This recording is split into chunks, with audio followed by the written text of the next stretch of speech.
Big round of applause for Natasha. The stage is yours. Thank you.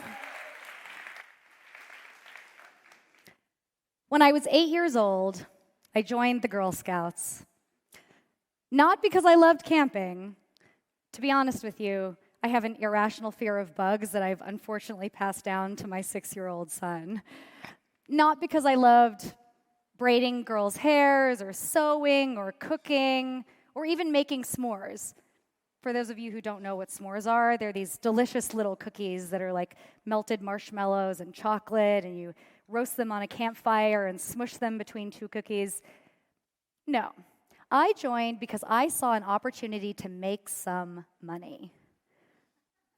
I mean, this organization gave you the product, the marketing materials, and a great brand to stand behind you to start your own cookie selling business.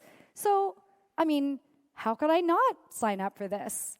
I'd put up with the hair braiding and the campfires and even the bugs if I get an opportunity to make some money. So I was all in. I woke up at 6 a.m. every Saturday and Sunday, and I set up my little booth in front of the Walmart. Not just any Walmart, the biggest and busiest Walmart in town, because you gotta capitalize on that foot traffic. And I sold the shit out of those cookies. I don't remember exactly how many cookies I sold, but I think it was like $5,000 worth of cookies. And in my 8-year-old brain, that meant I could buy a car. I mean, I couldn't drive it for a few years, but I could buy a car all by myself. So when I walked up to my scout leader and proudly presented her with my purchase orders and started to explain to her the Infiniti G35 that I was going to buy with this money, she then told me that, no, I don't get to keep the money. What? What kind of an organization is this? And I quit on the spot. Clearly, this was not the place for me. A decade later, at university, I decided that I was going to get a degree in biochemistry. Not because I enjoyed biochemistry, but because I was a woman who was good at math and science, and my parents really wanted me to be that trailblazing woman who was in a field at the time that was mostly men. So I did. I had never gotten a D in my life, and after 2 years, my GPA was a 2.0. That's on a 5-point scale. Okay, so maybe I'm not creating the next miracle vaccine or curing cancer. Honestly, all I really wanted to do was sing and dance. My eyes and heart lit up when I was on the stage. So I thought, okay, I'll get a degree in theater and dance for 1 semester until my parents informed me that they were not going to pay for this ridiculous degree. Okay, switching again. This time to advertising, because somebody had told me once that they thought I would be good at it. I was creative, I had some communication skills, and an instinct for business. The funny thing was, I had never thought of any of those things as skills before. So, I graduate with a degree in advertising, and I immediately get the perfect job as a waitress at a bar downtown. Okay, not so perfect. But I did earn enough money in that job to buy, yes, my dream car that I was dreaming about since I was 8 years old. But on the side, I started to do some research on, what's an interesting field for me? And I saw web design was becoming pretty popular. So I started researching Photoshop and playing around and taught myself HTML and taught myself how to code in Flash, because Flash was big back then. And my boyfriend at the time had just graduated with a degree in radio, television, and film.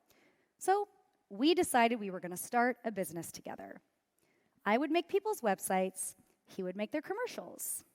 And after a year of successful sales, I realized I needed to get a real job. So I did, in marketing, because I thought marketing is kind of like advertising, and it was great. I mean, I got to travel all around the United States and set up little booths at trade shows and collect leads for our sales team. And that's when I realized it. I had found my passion, traveling on the company credit card. Yeah, I mean, it wasn't marketing. To be honest, I was so bored when I wasn't traveling that I just emailed my friends all day using the company email address. And that's when it happened. I got fired. I mean, I deserved it. Okay, well, got a marketing job, time to find another marketing job. And I did. And, it was okay for a few years. But again, I started really thinking about what I wanted to do. And I still had dreams of living in New York and being on Broadway. So I decided I was going to go to New York and get a fashion job because also I grew up like a lot of us watching Friends and, I wanted to be Rachel, right? So, okay, I started applying to fashion jobs in New York. But I had no experience in fashion. So rejection after rejection after rejection came in, and I started getting a little desperate. I was running out of money, and I started looking in some unconventional places for work. And when I say unconventional, I'm talking about Craigslist. The place where you buy and sell things. So I actually found a job on Craigslist. It was a funny thing. It was a small fashion boutique that had posted for an e-commerce coordinator. And I thought, oh, this is it. This is my big break. I bought a plane ticket. I slept on a friend's couch, and I took the interview. And the second I walked in the door, I knew this was the place for me because they had no idea what they were doing. And it was not great. I mean, I was in the back of a store, freezing cold in a New York winter in my Snuggie, between boxes and mannequins. But what it did give me was an opportunity to learn. I was hiring models, organizing photo shoots. I created a roadmap for our website. I did the marketing. I did the merchandising. I also did customer service. I was packing and shipping boxes. I mean, it was a lot. But after 2 years, I had built their business to a $250,000 revenue stream, and it was competing with one of their flagship retail stores. Okay, now I have some skills and some experience. Time to get a job that has maybe some of the basics like an office, central heating, I don't know, like health insurance or a retirement plan. And I did. I got a job as an e-commerce director at an international jewelry company. At this point, I was running 2 brands in 2 countries, was traveling internationally, and I even had a team of 5 reporting into me. It was great. It was the perfect job. What more could I want? Well, at the time, I wanted a baby. I think this stopped working, so okay, no more slides. I wanted a baby. My husband and I were pregnant, and so, like many U.S. companies, I was hoping they were going to give me some maternity leave, but no, they gave me nothing. So I decided to give myself a nice, long 9-month maternity. Unpaid, of course, because I had to quit, but I figured that's okay because my husband has a good job, and so he can support us. And it was incredible. I mean, I had my new baby boy. I had this beautiful apartment in Brooklyn right across the street from the botanical garden. And I had all the time in the world to go to mommy and me yoga classes. That I was sure I was going to be a stay-at-home mom forever. Except for 6 months after I had my baby boy, my husband asked me for a divorce.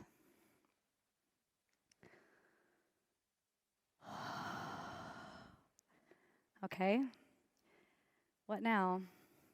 I have no job. I have no husband.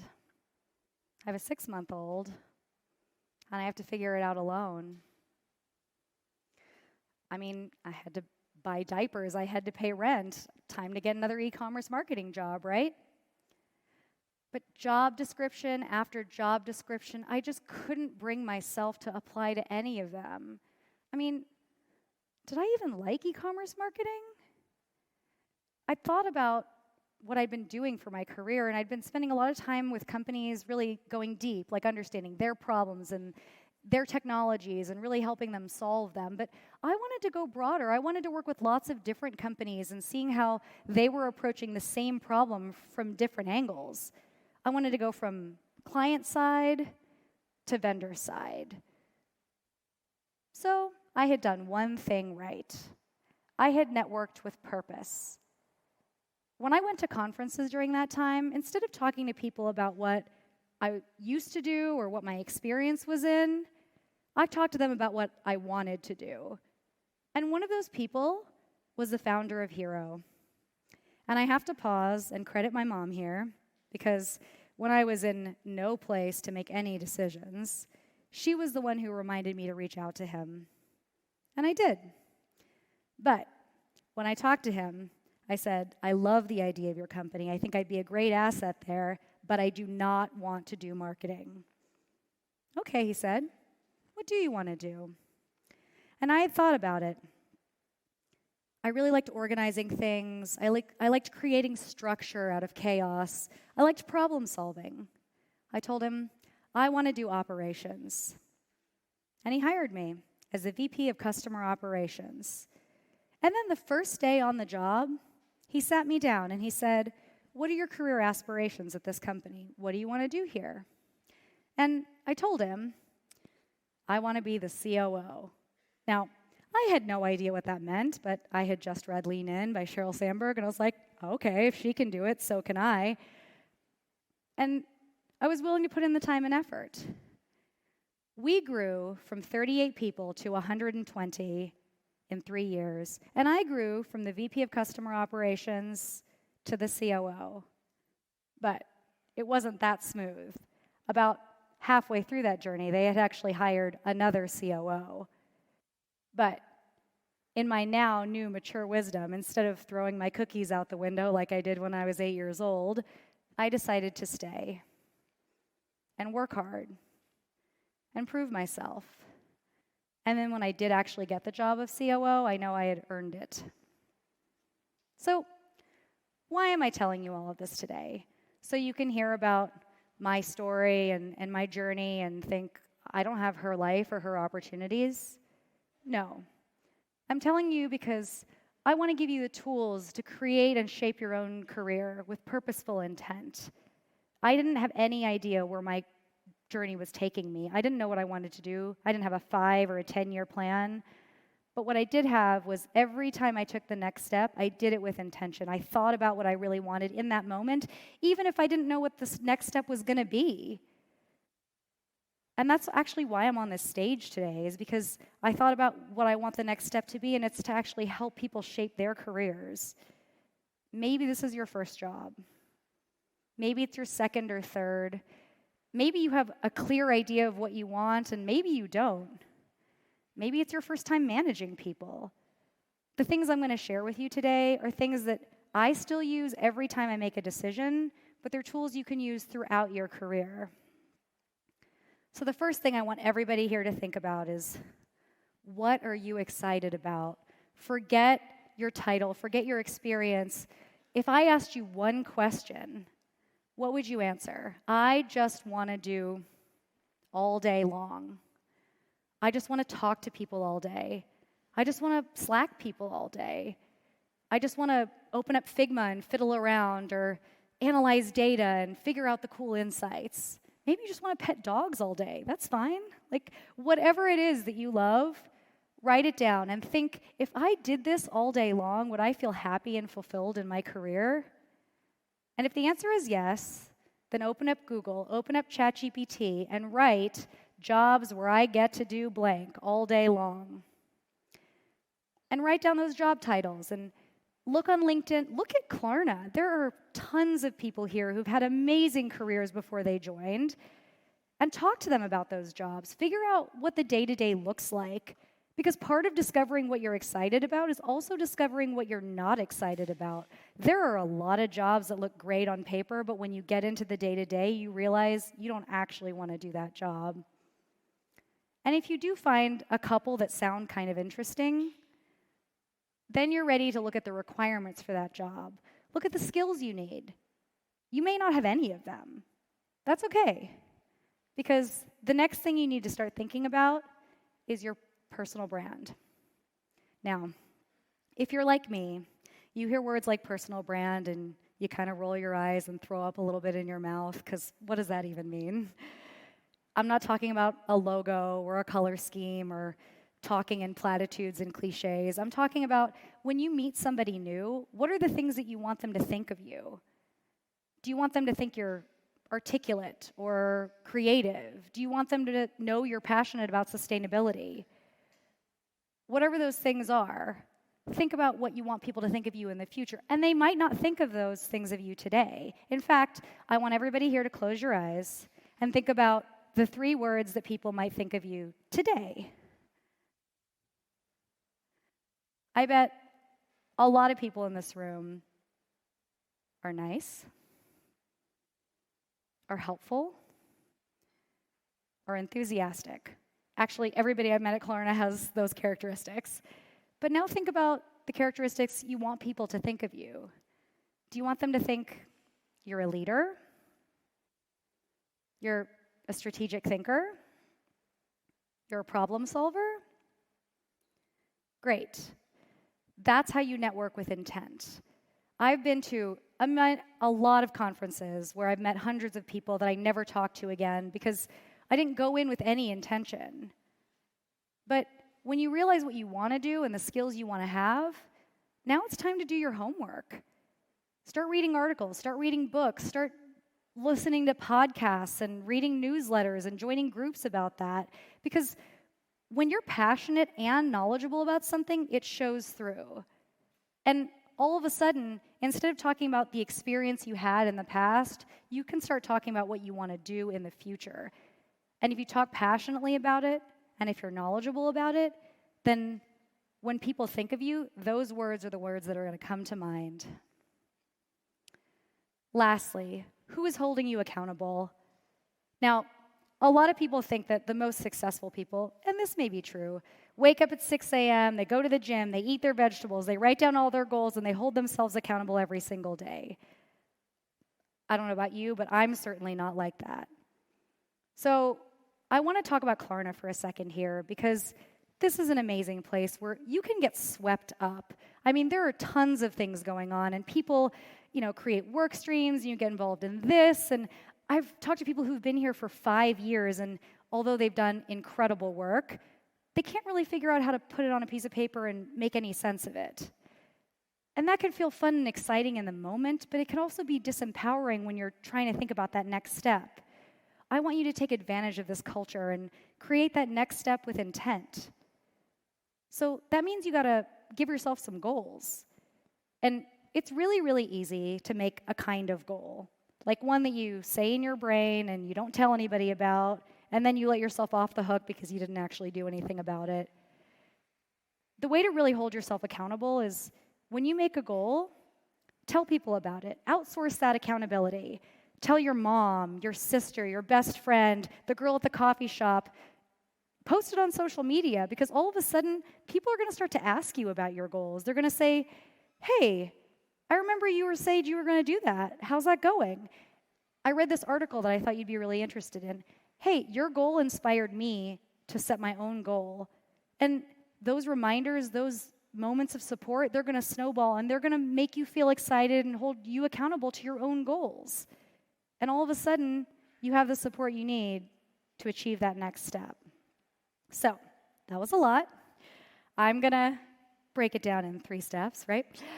What do you need to really take control of your own career journey? First, figure out what it is you want to do all day long and write it down and do some research. Number 2, think about that personal brand and 3 words you want people to think of you when they meet you. And number 3, tell people your goals so they can help you hold yourself accountable. You don't have to know your whole journey right now. You don't even need to know the next step. You just need to make that next step with intention every time you make it.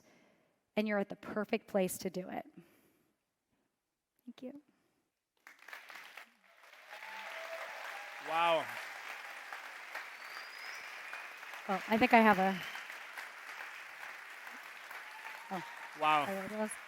Natasha, this was truly amazing. It's really impressive. I don't know if you noticed that also the slides went out, but she kept powering through until they come back. It was really amazing. How did you prepare for a talk like this? I did practice it a lot.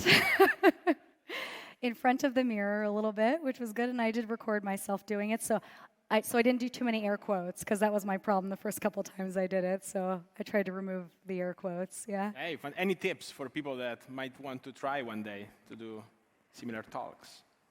So I actually used to have a fear of public speaking, so I just want to let people know that. I took a class in college, and it's just a lot of watching yourself, and it's so cringy when you do it, because you hate your voice, and you hate the way you look, and you realize all the things you're doing wrong, but force yourself to do it anyway, and then you'll start to get better, and you'll create your own feedback loop.